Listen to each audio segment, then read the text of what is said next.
Bismillahirrahmanirrahim. Assalamualaikum warahmatullahi wabarakatuh. Salam sejahtera bagi kita semua. Puji syukur saya panjatkan kehadirat Allah Subhanahu wa Ta'ala yang telah memberikannya rahmat dan hidayahnya sehingga saya bisa membuat video ini.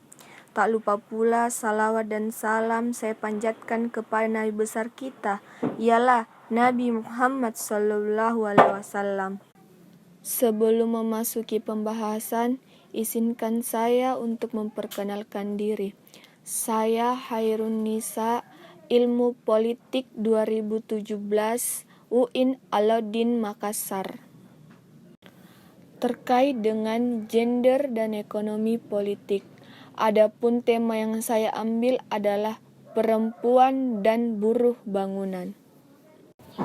Menurut etimologi, kata gender berasal dari bahasa Prancis, pertengahan gender yang pada gilirannya berasal dari kata bahasa Latin genus yang berarti jenis atau tipe. Gender adalah perbedaan peran, hak, kewajiban, kuasa, dan kesempatan antara laki-laki dan perempuan dalam kehidupan masyarakat. Gender sendiri mengerucut kepada kemaskulinan dan kefemininan seseorang, di mana pada masa ini perbedaan gender menjadi sangat jelas. Perempuan menjadi nomor 2 tanpa adanya pilah-memilah antara kelebihan jenis kelamin seseorang. Memang kuadratnya seseorang laki-laki menjadi nomor 1. Namun di mana milenial saat ini kita tidak bisa menggunakan paradigma lama. Perempuan sendiri juga memiliki kelebihan di mana ia dapat menyesuaikan diri sesuai tempatnya.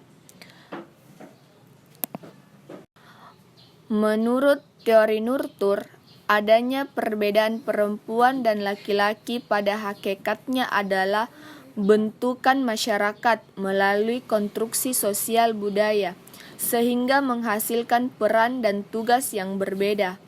Perbedaan itu menyebabkan perempuan selalu tertinggal dan terabaikan. Peran dan kontribusinya dalam kehidupan berkeluarga, bermasyarakat, berbangsa, dan bernegara. Konstruksi sosial menempatkan perempuan dan laki-laki dalam perbedaan kelas. Laki-laki diidentikan dengan kelas borjuis dan perempuan sebagai prolatar. Manusia sebagai makhluk sosial dan makhluk ekonomi, pada dasarnya selalu menghadapi masalah ekonomi. Inti dari masalah ekonomi yang dihadapi manusia adalah kenyataan bahwa kebutuhan manusia jumlahnya tidak terbatas, sedangkan alat pemuasan kebutuhan manusia jumlahnya terbatas. Beberapa faktor yang mempengaruhi sehingga jumlah kebutuhan seseorang berbeda dengan jumlah kebutuhan orang lain, yaitu yang pertama faktor ekonomi, kedua faktor lingkungan sosial budaya, ketiga faktor fisik, keempat faktor pendidikan, kelima faktor moral. Kini pekerjaan sebagai buruh bangunan tidak bisa lagi dipandang hina atau dipandang tidak pantas untuk seorang perempuan. Mengapa demikian? Karena ada beberapa hal yang bisa dilakukan sebagaimana laki-laki melakukan itu. Seperti halnya mengangkat pasir dengan sedikit, mencampur bahan bangunan dengan sedikit-sedikit, tidak sesuai dengan apa yang laki-laki kerjakan, tapi perempuan bisa kerjakan. Pekerjaan perempuan sebagai buruh bangunan bukan lagi merupakan hal yang tabu.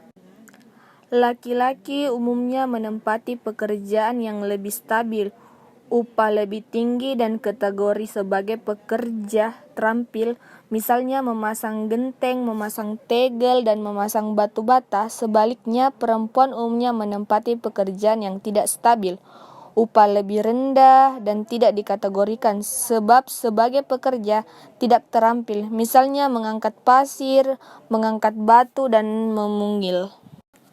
Perempuan sebagai pekerja buruh bangunan, kondisinya tersebut membuat sosok perempuan mengalami diskriminasi. Diskriminasi tersebut dipicu oleh perbedaan jenis kelamin antara perempuan dan laki-laki. Diskriminasi terhadap perempuan baik dalam menduduki suatu pekerjaan maupun dalam memperoleh penghasilan yang sama untuk pekerjaan yang sama pula. Pekerjaan sebagai buruh bangunan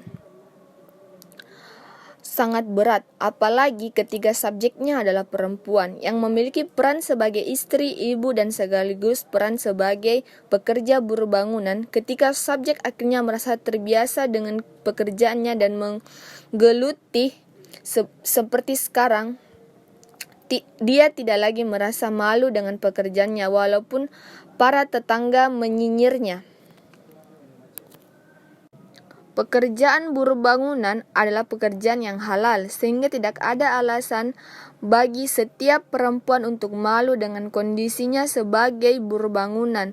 Kondisi ini memang adanya faktor ekonomi yang mempengaruhinya, sehingga dia harus bekerja sebagai buruh bangunan untuk melanjutkan kehidupannya dan menafkahi anak-anaknya. Walaupun sudah beberapa kali diperingati sebagai seorang perempuan dan apabila juga umurnya sudah tua, dia diperingati bahwa pekerjaan ini sangat sulit untuk kau lakukan untuk melangsungkan kehidupanmu. Tapi si subjek atau si buruh bangunan ini tidak bisa meninggalkan pekerjaannya sebagai buruh bangunan, karena jika dia tinggalkan, dia tidak bisa hidup lagi melangsungkan kehidupannya dan memenuhi segala kebutuhannya. Buruh bangunan dianggap sebagai pekerjaan yang sangat menguras tenaga untuk seorang perempuan karena mengangkat beban yang berat, mengerjakan hal-hal yang berat yang hanya bisa dikerjakan oleh laki-laki. Tapi sebaliknya, perempuan juga bisa mengerjakan itu. Perempuan juga bisa mengatasi hal-hal itu dengan memaksa ataupun dengan mengumpulkan sekuat tenaganya untuk bisa mengangkat beban-beban yang tidak bisa diangkat sebelumnya.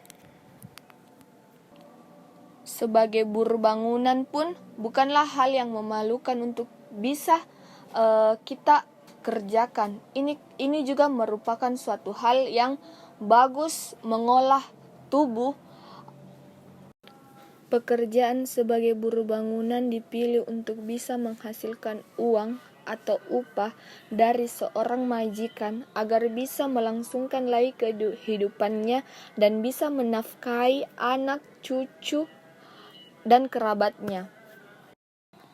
Pada dasarnya, buruh, pekerja, tenaga kerja, maupun karyawan adalah sama. Namun, dalam kultur Indonesia, buruh berkonotasi sebagai pekerja rendahan, hina, kasaran, dan sebagainya.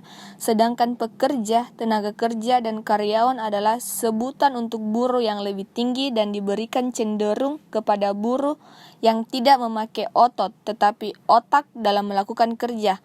Akan tetapi, pada intinya, sebenarnya keempat kata itu adalah sama artinya. Satu, yaitu pekerja.